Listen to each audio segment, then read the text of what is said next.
ma tête, je me dis, ce stade il est incroyable et un jour j'aimerais y être, tu vois. Est-ce que tu peux un peu nous raconter ton parcours jusqu'à l'arrivée en professionnel? Ma formation s'est déroulée tout d'abord à Carouge, Étoile Carouge, un club à Genève, j'ai envie de dire le deuxième club après Servette. Je suis parti entre 13 ans et 15 ans à Playerne, donc au centre de formation de l'ASF. Et je suis parti à 16 ans à Arsenal où j'ai continué ma formation. Comme tu as dit, tu es passé de Étoile Carouge à Arsenal. Quels sont les changements que tu as remarqués un peu entre les deux centres de formation? On va dire que beaucoup plus d'exigences. L'exigence du haut niveau, le fait d'être confronté à d'autres joueurs, parce qu'ils sont tous là, ils viennent d'autres pays.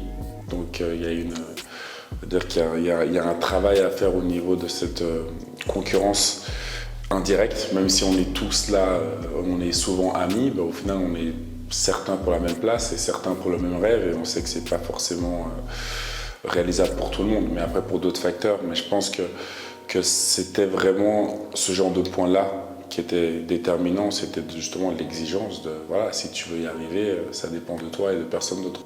Quand tu es jeune, il y a bien sûr l'école aussi, l'aspect scolaire à gérer. Comment tu as réussi à gérer un peu ces deux aspects? Écoutez, c'est toujours délicat, hein. C'est-à-dire que, on va dire qu'il y a toujours le côté un peu d'intention. Tu sais, quelles sont les intentions de la personne? Est-ce que la personne est focalisée sur le foot? Est-ce que la personne est focalisée sur les études?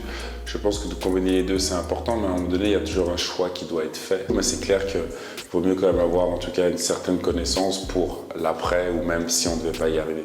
Tu as une carrière absolument exceptionnelle, franchement, on peut que être admiratif. Quel regard, 2 ans après, ça fait bientôt 2 ans que tu es retraité, quel regard tu portes sur cette carrière? Il y a forcément de la fierté, j'imagine.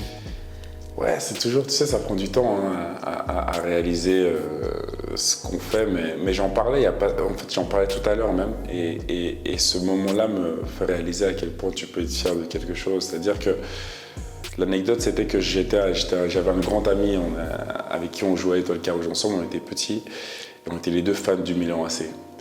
On était partis un week-end avec sa maman à Milan, elle nous avait acheté des maillots et tout de différents joueurs, et puis un jour elle dit venez, on va visiter le stade. Et donc moi je suis vraiment petit, on visite le stade de Milan AC et de l'Inter, parce que les deux étaient dans le même stade, sont dans le même stade, et j'arrive dans les vestiaires et dans ma tête je me dis ce stade il est incroyable et un jour j'aimerais y être, tu vois. Et quand je repense à ça et que quelques années plus tard, je joue un match Champions League contre le Milan AC et que je suis dans ce vestiaire-là, je me dis, wow, tu peux être fier quand même du chemin parcouru, parce que de le rêver, c'est une chose. De le réaliser, ça va être une autre. Donc c'est clair qu'il y a beaucoup de fierté quand même. Est-ce que tu as des conseils à donner à la jeunesse, aux jeunes footballeurs qui aimeraient le devenir? Alors les conseils que je peux donner aux jeunes footballeurs, c'est déjà, il y a plusieurs choses. La première pour moi qui est une clé, c'est de croire en ses capacités. Il y aura toujours des gens qui vont douter de vous, de la difficulté de l'objectif. Mais quand on sait dans son ventre ce qu'on veut et dans sa tête ce qu'on veut réaliser, tout est possible. Donc pour moi, c'est de ne jamais forcément lâcher son rêve, mais d'y croire jusqu'au bout et de tout faire pour développer toutes ses capacités, pour essayer justement qu'il n'y ait aucun problème quand vous êtes au plus haut niveau, qu'on ne puisse pas dire « Ah, il n'est pas assez fort, il manque ça ». C'est vraiment de développer toutes les capacités et facultés possibles. Donc voilà mon conseil.